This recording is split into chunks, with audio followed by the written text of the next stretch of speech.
Disciplina a ser inserida na cultura brasileira e mesmo no ensino regular, né? Ela encontrou amparo na universidade e com muita dificuldade ela tem encontrado abrigo nas escolas. Esse não é um problema simples, não é por acaso que essa resistência ocorre, né?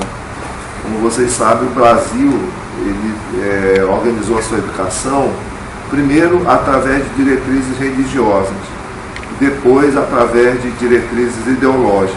Ou seja, então, dificilmente a educação brasileira tem podido sustentar-se sobre base de uma república laica, pluralista,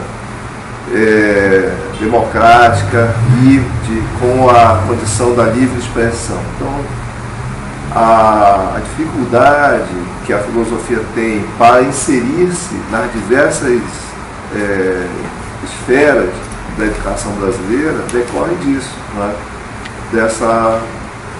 Dessa história da educação do Brasil. Hoje o Brasil passa por uma situação muito difícil no que diz respeito à educação. Os índices de desenvolvimento humano eles tiveram um leve avanço nos últimos 20 anos. Mas todas as situações negativas, todos os itens que compõem esse indicador, eles apontam para que onde a educação está ausente, mais baixo a qualidade de vida do brasileiro se encontra. E no estado do Amazonas isso é significativo. Dos 10 municípios brasileiros com menor índice de desenvolvimento humano, o estado do Amazonas tem pelo menos 4. E justamente nesses municípios falta professor, falta escola, os professores que têm não têm título de ensino superior, não são qualificados. E, como vocês sabem, a filosofia de 2008 para cá tornou-se obrigatória. Isso é um paradoxo. A condição para o exercício da filosofia é a liberdade. Então parece um absurdo que para ela ser exercida ela tem que aparecer de forma compulsória. Mas isso só aconteceu justamente por causa dessa situação, da resistência de inserção de uma disciplina como essa no ensino. Porque qual é o caráter dessa disciplina? É uma disciplina cujo caráter não é somente a transmissão de conteúdos, é a habilitação do estudante para o pensamento crítico. Ou seja, nós habilitamos os estudantes para suspeitar dos valores consolidados, dos valores cristalizados. Então, uma sociedade como a nossa, que é oligárquica, que é tradicionalista, que é estreitamente vinculada com o pensamento religioso, que é desigual, ela não aceita facilmente usar a filosofia, esse instrumento da cultura que é a filosofia, como parte do seu processo educacional. Então nós estamos fazendo esse esforço, o curso de filosofia da Universidade Federal do Amazonas recentemente passou por uma reforma curricular, onde foram introduzidas algumas disciplinas voltadas para a discussão do papel que a filosofia pode ter na formação da juventude brasileira, na formação da juventude do Estado.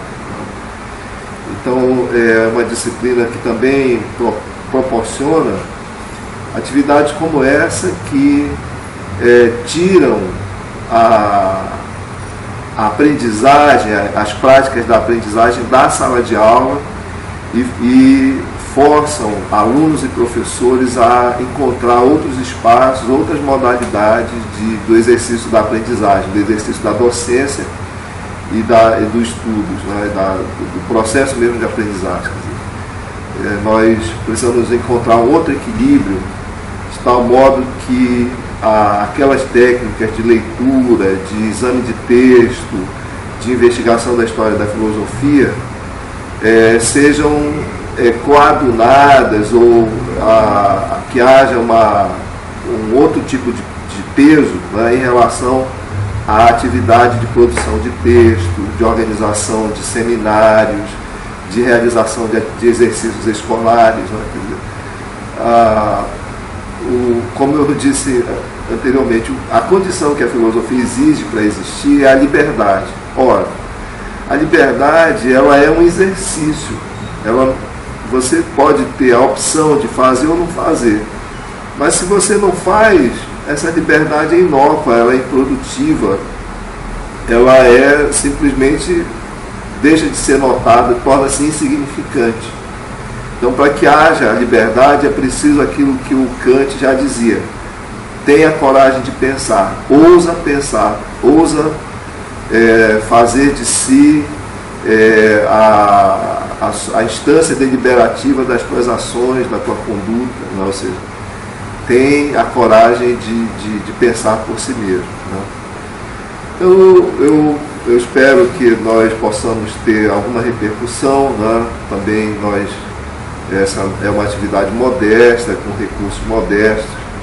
Nós esperamos também mostrar que a universidade está presente no centro da cidade, através do Centro de Artes, né? E esperamos que os alunos, os professores, o público em geral façam essa visita e que todos nós possamos tirar proveito, né? Não só para a disciplina, mas para construir, né, boas relações de amizade, proporcionar a partir dessa atividade outras oportunidades para que a gente discuta essa questão importante, que é essa onda da filosofia. Importante lembrar, mas eu comecei a falar inicialmente, mas não concluí, a ideia da onda. Né? Teve até um filme há algum tempo atrás, mas que me causou muito assim, estranhamento, porque eles utilizam, o nome do filme é A Onda. Né? Mas a onda é justamente a ideia de que em determinadas condições uma sociedade pode estar vulnerável a uma ideologia em que as pessoas passam a ter comportamentos semelhantes, e a ideologia pode ser vinda de várias fontes, pode vir da religião, pode vir da ciência, pode vir do partido político, ou seja, de tal modo que em um determinado momento uma sociedade passa a ter um pensamento único, as pessoas passam a se comportar de modo padrão, né?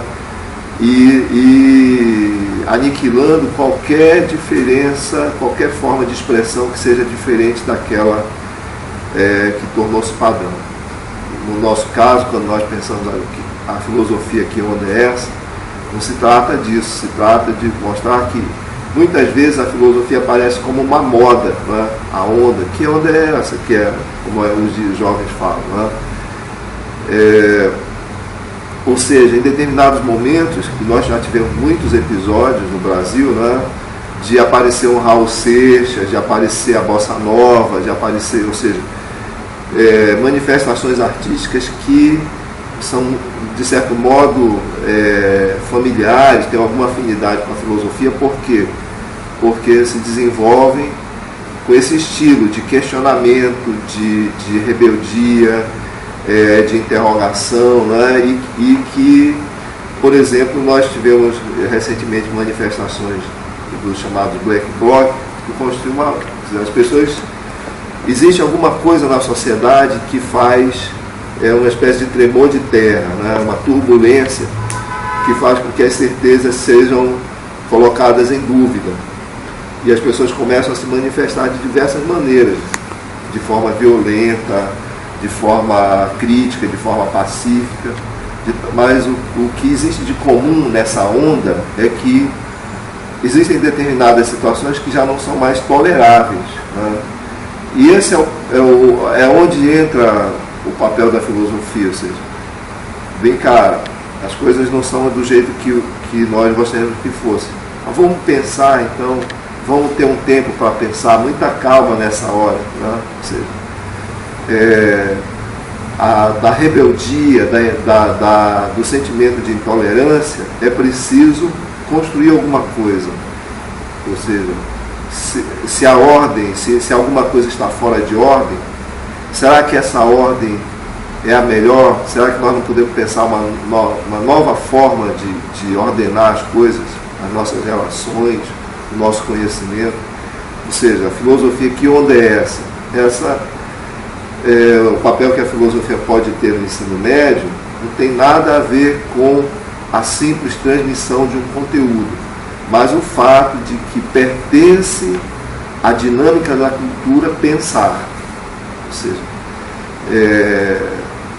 não há nenhum sentido em nós investirmos tanto recurso na educação se o nosso único objetivo for a domesticação das pessoas, o treinamento das pessoas, a habilitação das pessoas para uma determinada capacitação técnica.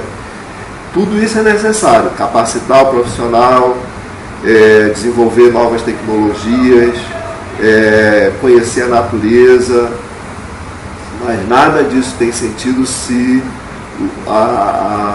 nós visarmos isso só para o aumento da produção, para o aumento das riquezas. É preciso que haja uma equação entre o desenvolvimento das nossas capacidades técnicas e o desenvolvimento do espaço da nossa liberdade, né?